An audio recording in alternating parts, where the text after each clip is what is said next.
Hey, it's Tori. And I'm Olivia. If you're listening to this, you've entered our Double Tap episode with Van Newman. Welcome.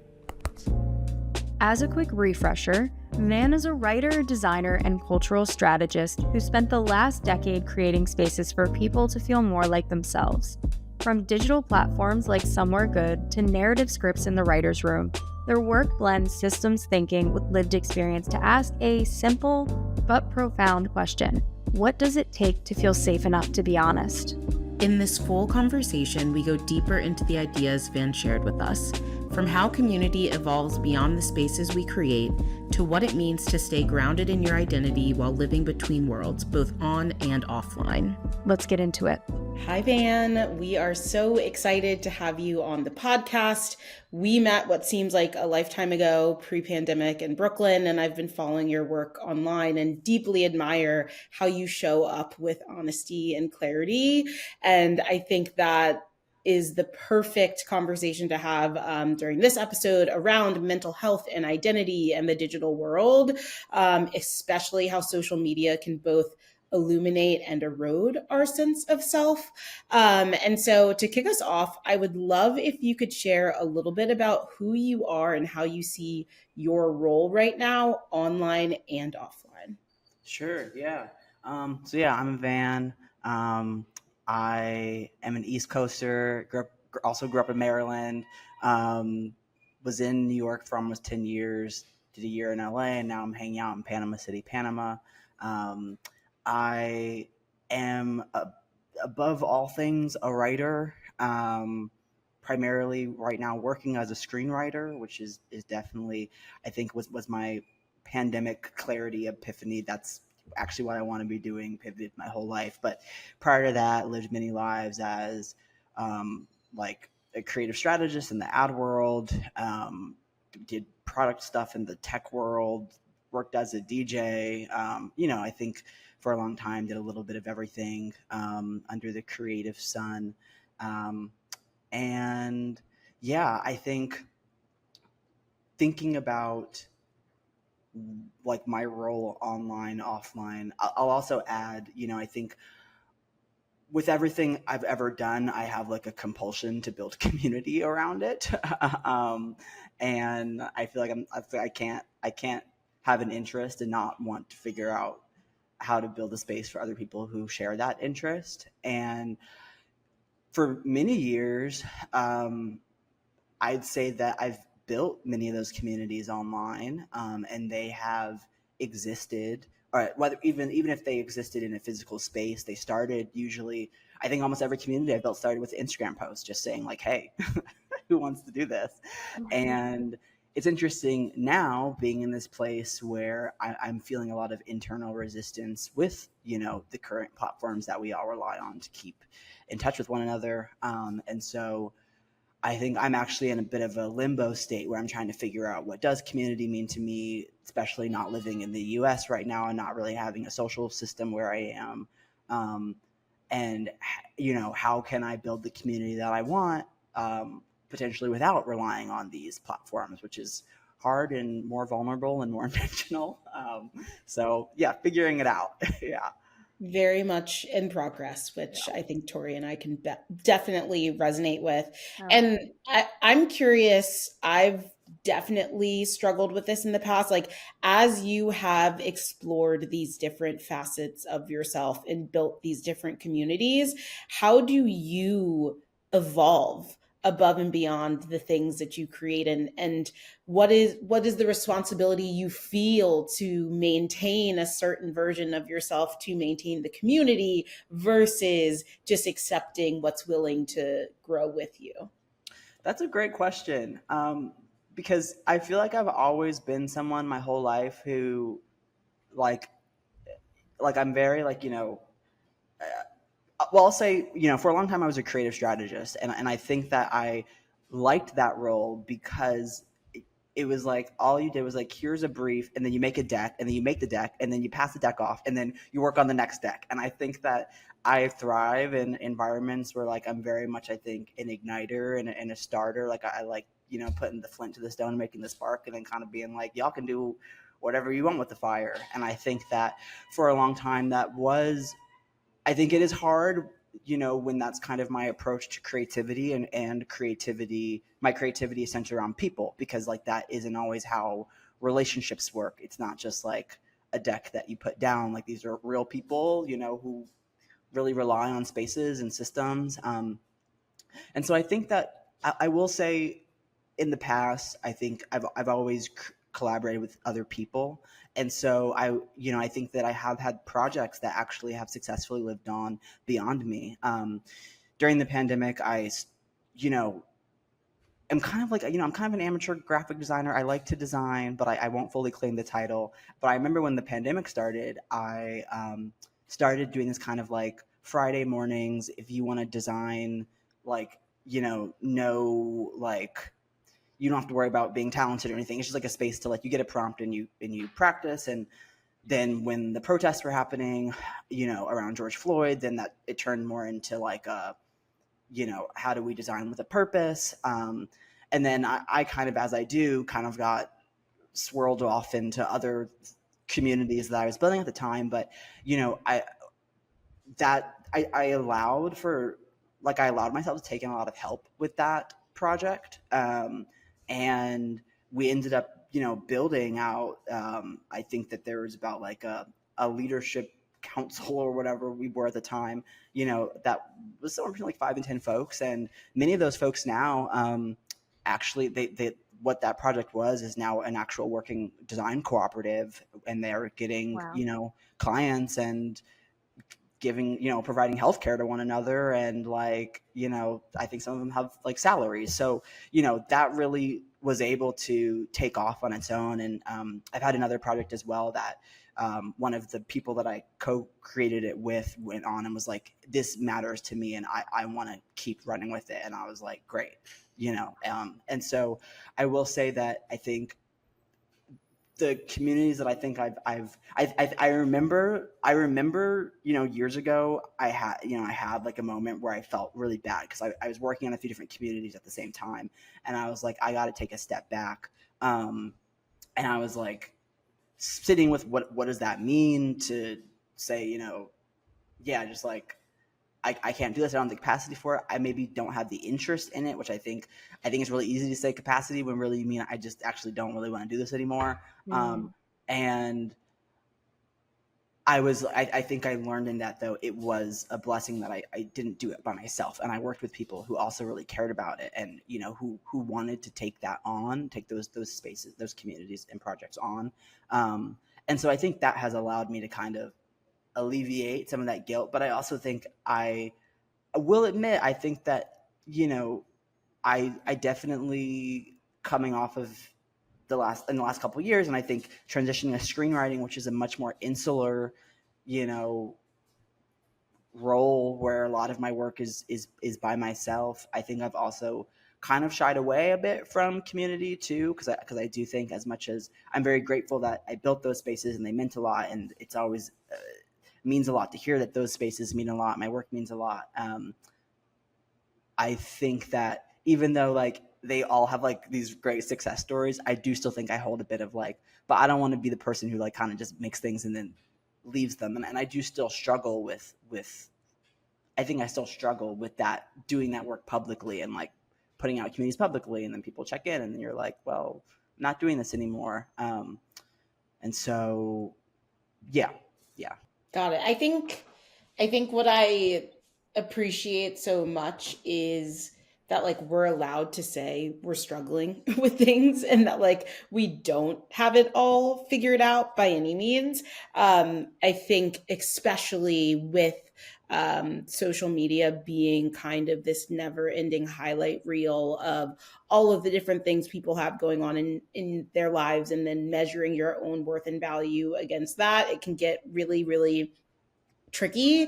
And I'm curious, I feel like you touched on this a little bit at the beginning, but I'm curious about how you would describe your identity today, what feels most solid and what feels like it's shifting to you. Yeah. So I would say, in terms of, and I guess, and when we say identity, I do mean kind of in the broader, The whatever, most broad, most yes. broad context. Um, I think, I guess I'll start from like a creative sense, which is, I think right now I I feel a lot of grounding and stability in identifying as a writer. I think it's something that I've identified as the longest. Literally, I think since I was, like in grade school, like that's always been, and has always been interested in film. And so I think identifying as a writer, identifying as a screenwriter has felt very like, I'm settled in that identity. I think outside of that, I think it is interesting making kind of like this I don't want to say later in life pivot, but I do think, I made this decision like, after I'd kind of built a career for myself for 10 years. And so, and even then, even at that time, I was still kind of like, what am I? But I think I was able to kind of identify as this like nebulous, like I'm a creative strategist, creative jack of all trades, generalist. Like I think I was always kind of like, what am I? I think that question always tripped me up. So it actually does feel nice to, at the present moment, have this identity that feels like one word. Not that there's anything wrong with being a million things for sure, but but I do think in that it has been interesting. Like I think. Identifying as one thing when many people know me as many things, and I think that comes with its own, like, I don't want to say stress, but I think that it can. I think in a world where we're branded and know that people remember us from certain times and everything is very public, it is very easy to be like, I don't know what snapshot of me someone has in their mind, and I think that can create like internal stress or pressure to kind of be like, well, now how do I identify? Because there's never been more eyes on watching people evolve and shapeshift than now. And so, and then I think, I'll stop there actually. Yeah. I'm curious, maybe it's in the identity of a writer, but like, how do you know when you're fully being yourself? What does it feel like in your body, in your relationships, in your daily life? Like, do you have rituals that you tap into? Kind of, how do you center and ground yourself? That's a great question. I'm like, when are we ever fully being ourselves? Self is a Ooh, performance. challenge it.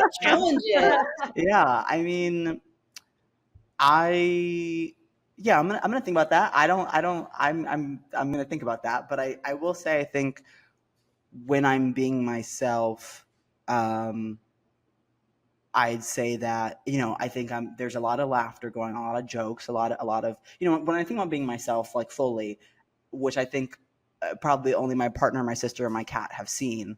I think it's like, there's a lot of singing, a lot of singing, a lot of strange dance moves, a lot I love of, this. like imaginary friends.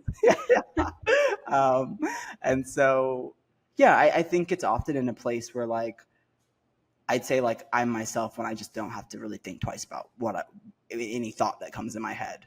And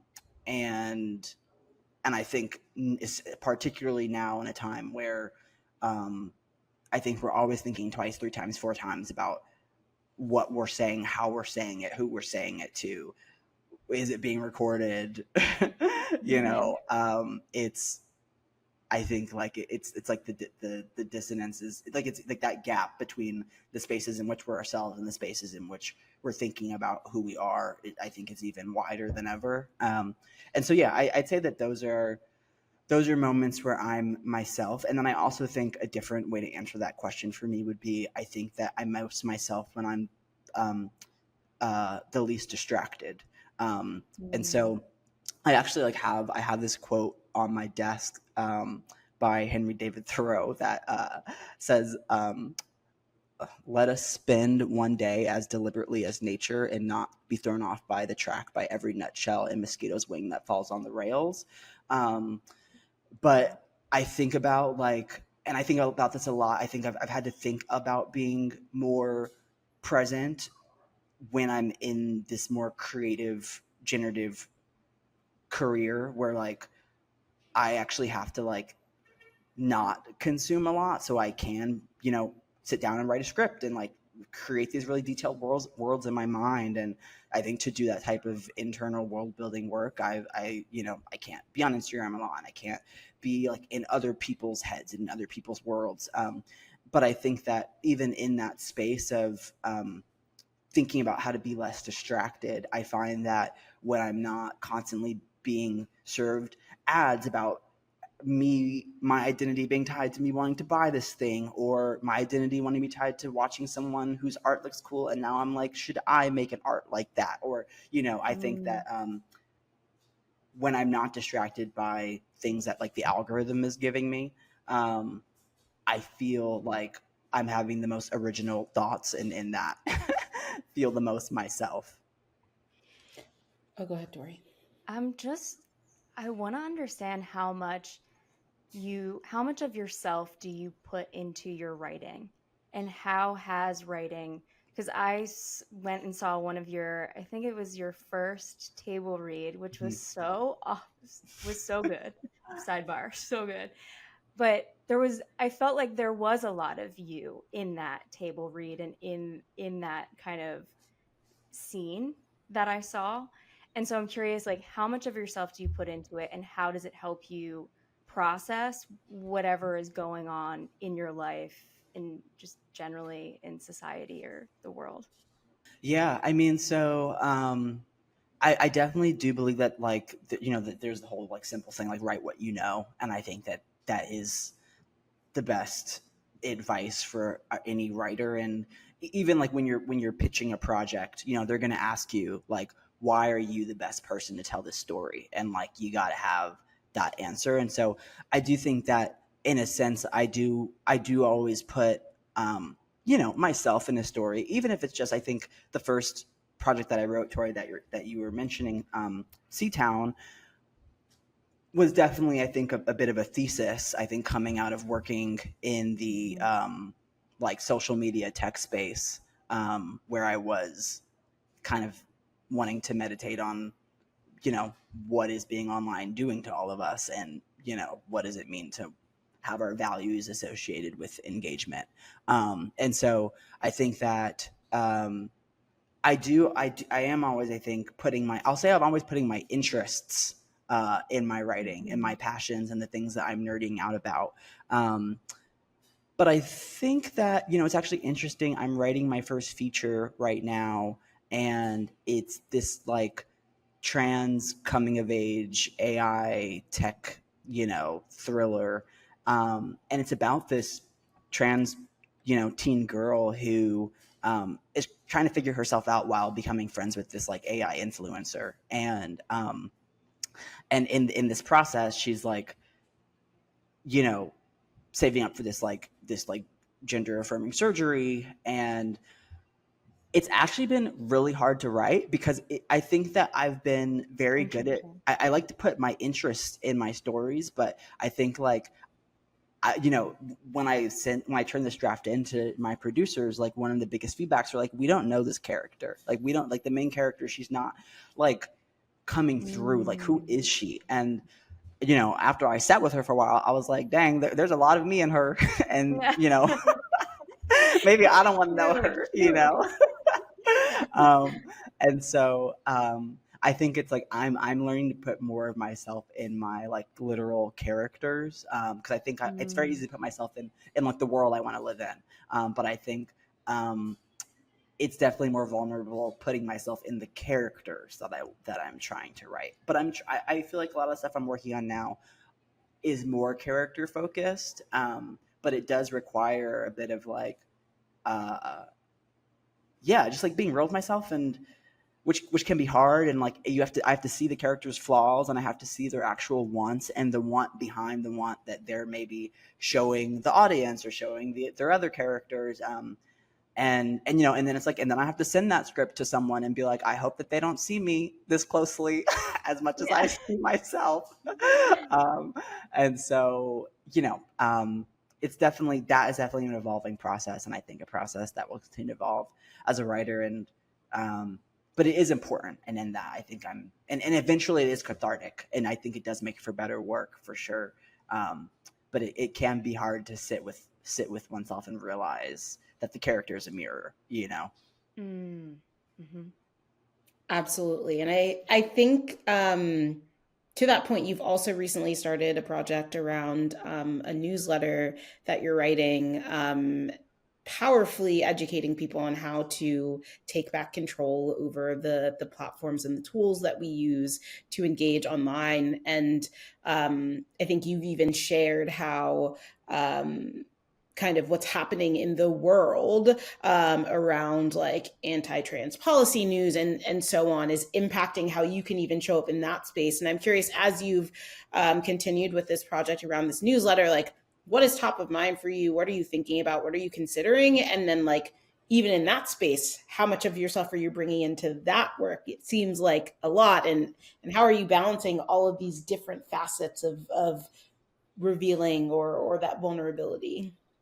Yeah, so I will say that, I think that with screenwriting, I think it's a lot easier to bring oneself to the table because it's a very insular, process. So even though, I'm doing all this work, figuring out this character and trying to tell this story that feels really relevant, in this time, there's unfortunately a chance that that script won't come to life, and and that's the same for anything that I write. And I think the entertainment industry, like I can put myself out there, and I can tell the stories that I think that the world or particularly our country needs to hear and see right now.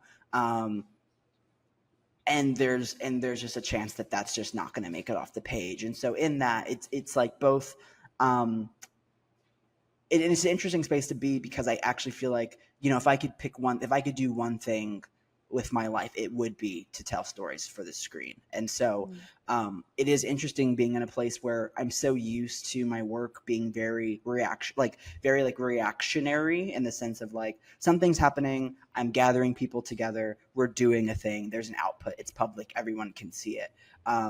Versus, now being in this place where it's like, this work feels the most like important and purposeful to me, and the stories that I want to tell also feel as important as any work I've done prior that's as public. But it is interesting that this is also the work that it's much harder to actually get out from my desk to the world. And so I will say that's interesting, but I also would say in that it does give me in a way more space to do things that feel more public, community oriented, forward facing, because I do feel like I'm not like worrying about like people seeing me over here and people seeing me over here. It's very like, it's like this work I can kind of keep to myself and incubate, and that gives me more, and it feels more, I can be more vulnerable because there's like more protections. I'll say with the newsletter terms and conditions, yeah, I mean, that one is hard. It's hard because the project that I set out to do is almost impossible, which maybe is the point. But, I feel really frustrated with our current digital infrastructure, and I kind of likened it to like, if there was a coffee shop and I don't like their coffee, I can just go find another coffee shop. I can buy different clothes. Like I can, you can do I can, in the physical world, occupy myself in spaces that I feel like are more aligned, but at the same time, well, I was gonna say, yeah, that feel more aligned, but then I think that online it feels like there isn't that alternative, and it does feel like the internet has become more of this superstructure where, what I was going to say was, I can go to a different coffee shop that's more aligned with my values, but that coffee shop may be built by a construction company that I don't know about, that isn't aligned with my values, and and it feels like the internet feels more like that larger now this larger thing that feels like I think like the word is like hyper object, where it's like it's like a thing that's so big that it's like not a thing, or like a thing that like when you're talking about it, you can't talk about it as one thing or something like that. But it is this now like just larger structure in the same sense of, I don't like paying healthcare, but maybe you have to do that. And so, and I think the way that we've seen tech in the short amount of time it's been, around, it feels not as fixed and, or as like, I feel like it feels like there should be more hope than, take the healthcare example, where I think we've all kind of accepted that that's going to like fuck us one way or another. And I think I want to feel differently about Instagram and the internet, but maybe I'm grappling with this feeling of maybe it's not different. I don't know. And so all that to say, I think it is hard, or it has been hard, I think, writing a newsletter where I'm trying to talk about getting off these platforms. I started that newsletter before I left the country. And so, I wrote that not knowing that I'd moved to a country where almost every business communicates on WhatsApp, which is owned by Meta.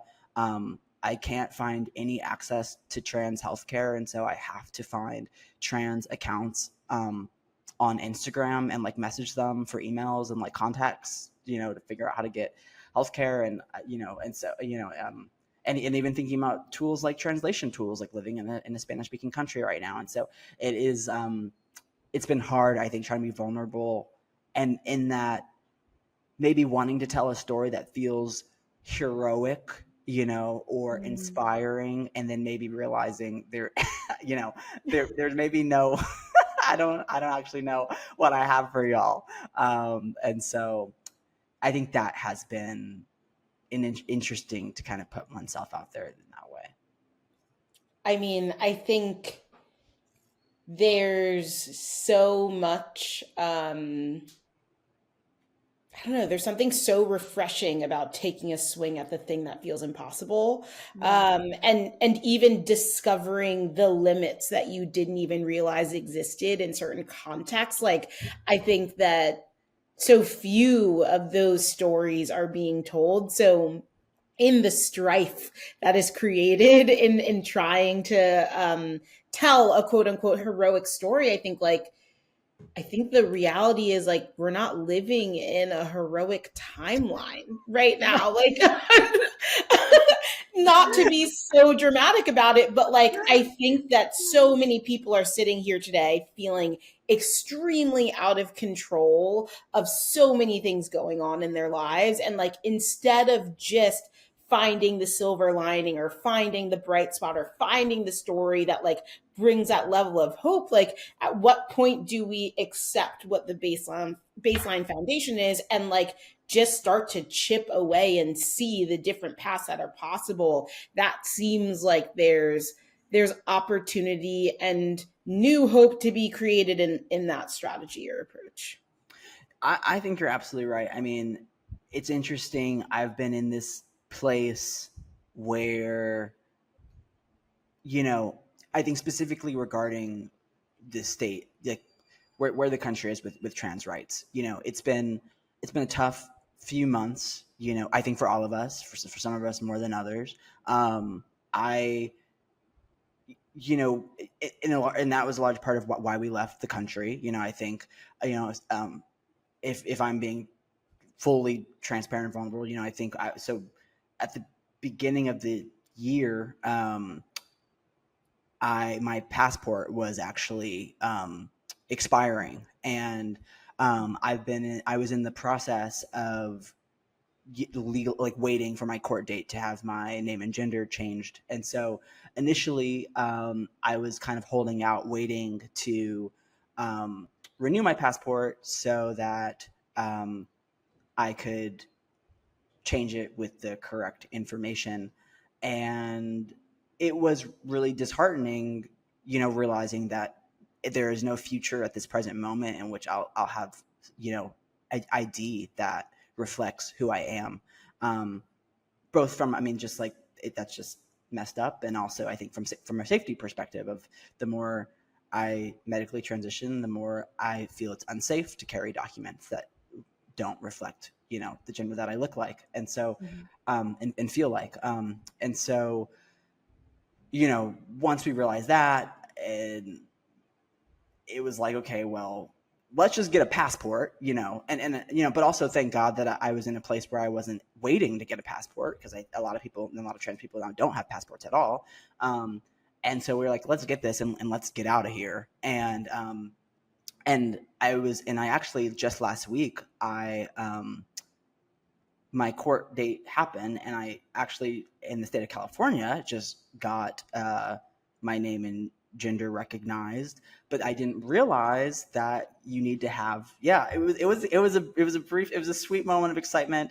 We take the wins where we can, but I didn't realize that in order to change like a state ID, you need an updated social security card, and social security cards were also banned from being updated shortly after passports. And so I've been in this place where I both feel like, well, F this place. I'm not living there. I'm not paying taxes there. Like, I don't, like, if trans people don't exist, like, neither do my tax dollars, like I don't feel safe here. But then also there's this feeling of, and I think in that I can often be very like 0 to 100. And like, I think I can be like, I'm going to leave all these platforms and I'm going to leave the country. And, and then I think I'm also in this place where I'm also trying to figure out, well, when you can't 100% leave and you can't just be like fully give it the middle finger and 100% walk away, because that just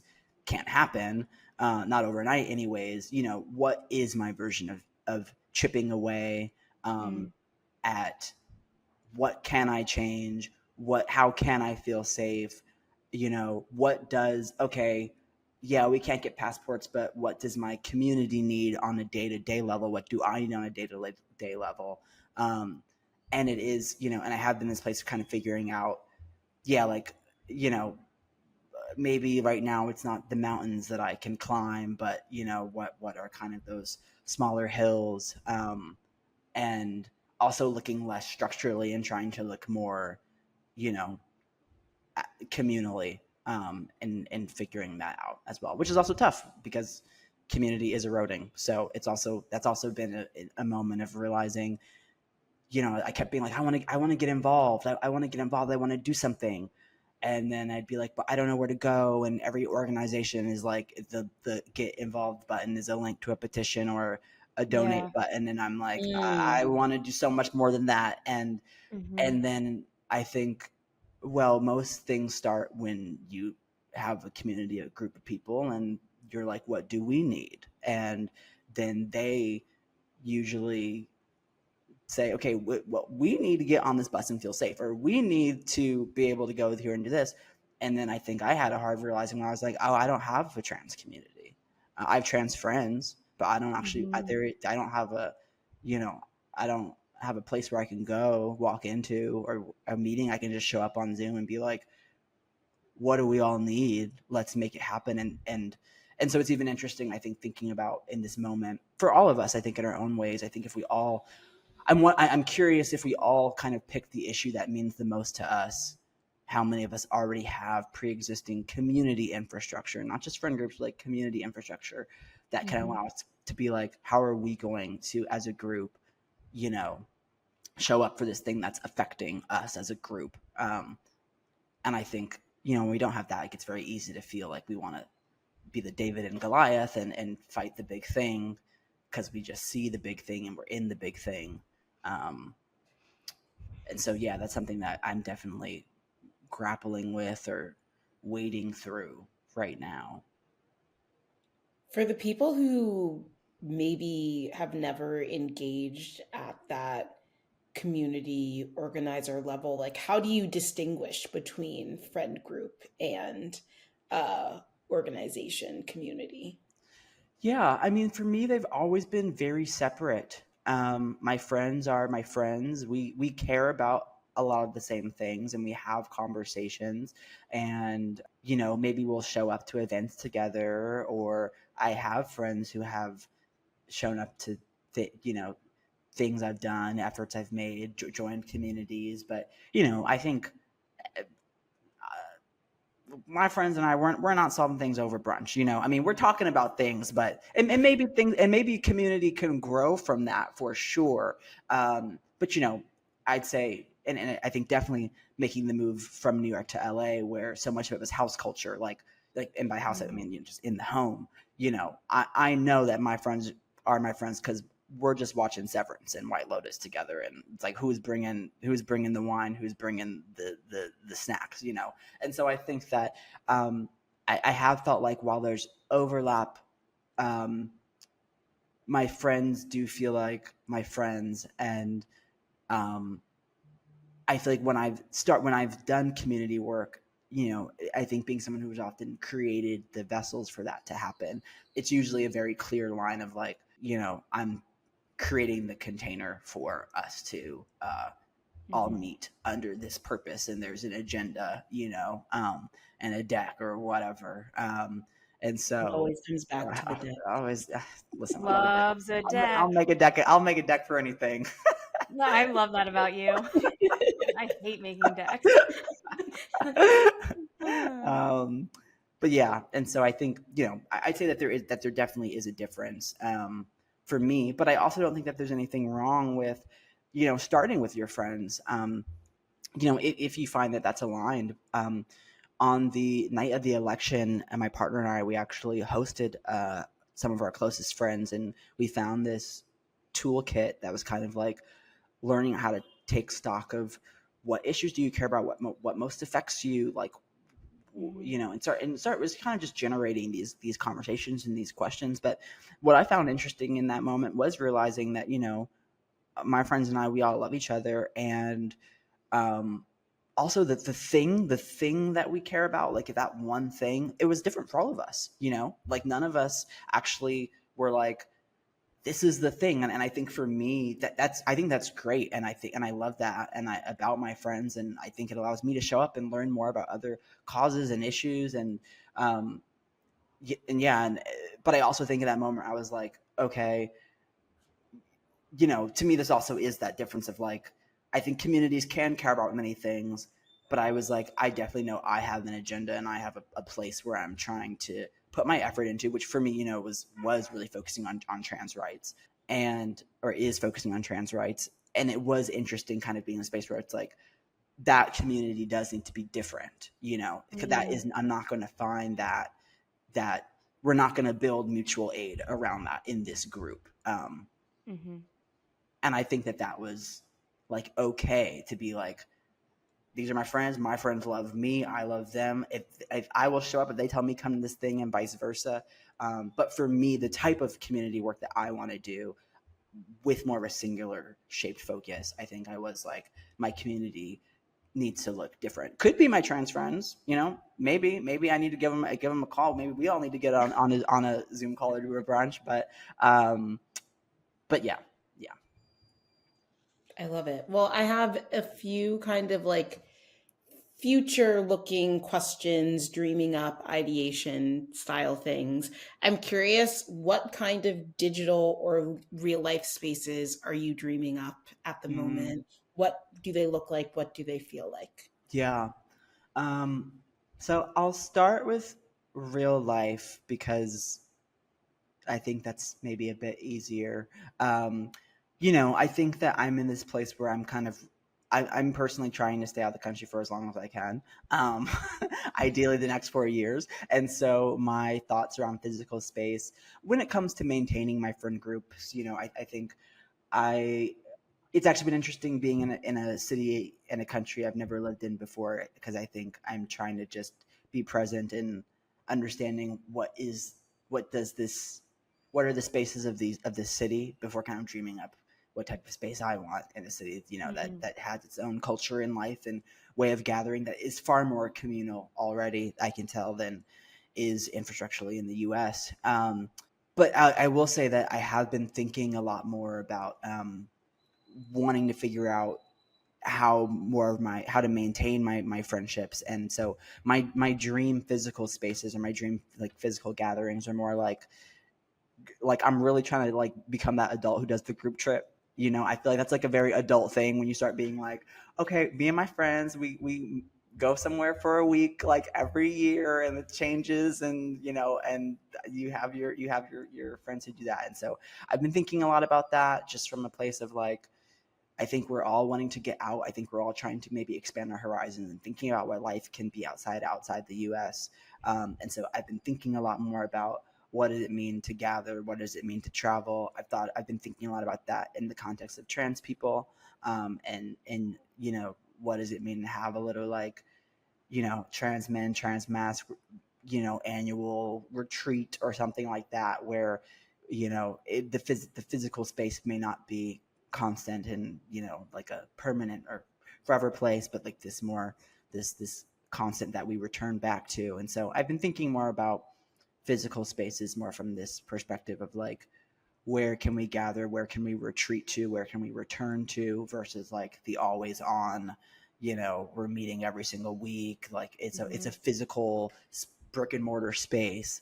And then I think, yeah, digitally, I'll say it feels a bit maybe more, it's both more simple and more tricky, but I have been thinking a lot, yeah, more about what can sharing one's life look like outside of social media. I think something that I realized in the last year was how much I would post on social media, and I really actually was looking for a response from maybe 10 to 15 people, those people whose numbers I all had on my phone, which meant that that could have been a text message or a check-in or, you know, I don't know. And so I've been, you know, my partner, she wants to start kind of like a monthly zine, like a digital zine that goes out to our family and our friends. And so, you know, I think we're trying to both think about how to be more creative on like, yeah, are we making zines? Are we scanning in photographs? Like, does it need to be a Substack? Can it just be an email? Can I make a physical zine? Yeah, and like yeah, scan it in and I'm sending a PDF. Like, am I literally just texting friends more? Am I, you know, I'm trying to get all my family on Signal and off of like WhatsApp, and like, you know, and feeling like I'm in a more value aligned platform. Like, what does sharing more of my life look like there? I'm a terrible texter, so, you know, I think I'm also trying to accept that about myself and think about new ways to be online. But yeah, I think just trying to like try things. I think I'm in a place where it's like, I don't have any fixed dreams, but I think that I have like kind of mini experiments, and you know, I want to try one thing and see if it sticks. And I think maybe a full circle moment is like, I think in the past when I would create communities and projects, I always did it with this larger vision that like, this is going to be the thing and I'm going to monetize it and it's going to become my whole career, and I have to do this thing and it's going to be like bigger than whatever. And I'm already thinking about how to get brands involved. And I think I'm in this place where I also have, and I'll say it's hard not to think that way when you're in a job that you don't like and you're figuring out how to pay rent every month. Like, you know, it's very hard to avoid that cycle of everything has to potentially be the thing that gets you out the hole and like living life on your own terms. And so I will say I'm in a place now where I'm able to not have those pressures of every project and every idea being the idea. And I think in that I have more like just, yeah, like I'm just dreaming up things to try, and like one trip with my friends and we'll see how it goes. You know, I'll try one zine, and if I like sending it to my friends and my friends like receiving it, maybe we'll do another one. Maybe it will be in 6 months. Maybe it won't be every month. But I think I'm trying to also give myself more grace in a time where it's like, if we want to live online, we're like, all of us are thinking about living online on some schedule, you know, whether it's a posting schedule, like we're all it's none of it's just sharing. It's all content. And if it's content, we're treating it like, you know, we're all our own personal managers, social media managers. And I think I'm trying to just try things and maybe have it not exist. The thought exists beyond trying it once and then seeing how it goes. I love the permission of I'm trying to try. Like deeply all need received. Yeah. We all need that. Yeah. Absolutely. Next question is, what's a question you wish people asked more often? To themselves or to others? Ooh, Look at maybe all both, whatever's speaking to you. um, what's a question I wish people asked more? Um,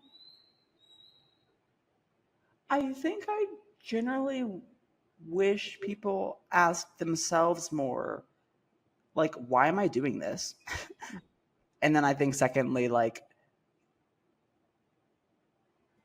well, yeah, honestly, let's just start there. Why am I doing this? I think Mhm. that we probably don't ask that enough in the amount that the rate and the amount at which we consume. I think about this so much with like, even just like, I'm constantly trying to make my browser less distracting because I'll just be like, somehow I'll just end up on some website and I'm like, how did I get, what am I even doing? How did I get, why did I click on that? Um, yeah. And I think that, and like, it's almost like, it's like, I want people to ask them that. And then when they give themselves an answer, then like ask why. And then when they give themselves an answer, ask why. And then like give themselves an answer and then maybe ask why. Like almost like ask the same question 3 times. And then like maybe that will get you to the answer. Um, yeah, because I feel like it's like, why am I on Instagram? Because I'm bored. Well, why are you bored? Or is that really why? Well, no, I'm not actually bored. I actually don't want to do this. Why don't you want to do that? Oh, because it's scary. And if I write this thing, then maybe it will suck and someone will have to read that one day. And it's like, okay, so it's not because they're bored. It's because you're insecure and you're avoiding something right now. You're I'm talking to avoiding, myself at this moment, by the way, the you is me. But I think that, I think that in a time where it's so easy to not ask why we do anything. I want caviar. I don't have to ask why. I don't have to ask why. I can just open caviar and order whatever food. I want to stalk somebody online. I don't have to ask why I want to stalk them because but by the time I've thought it, my their account is already up on my Instagram.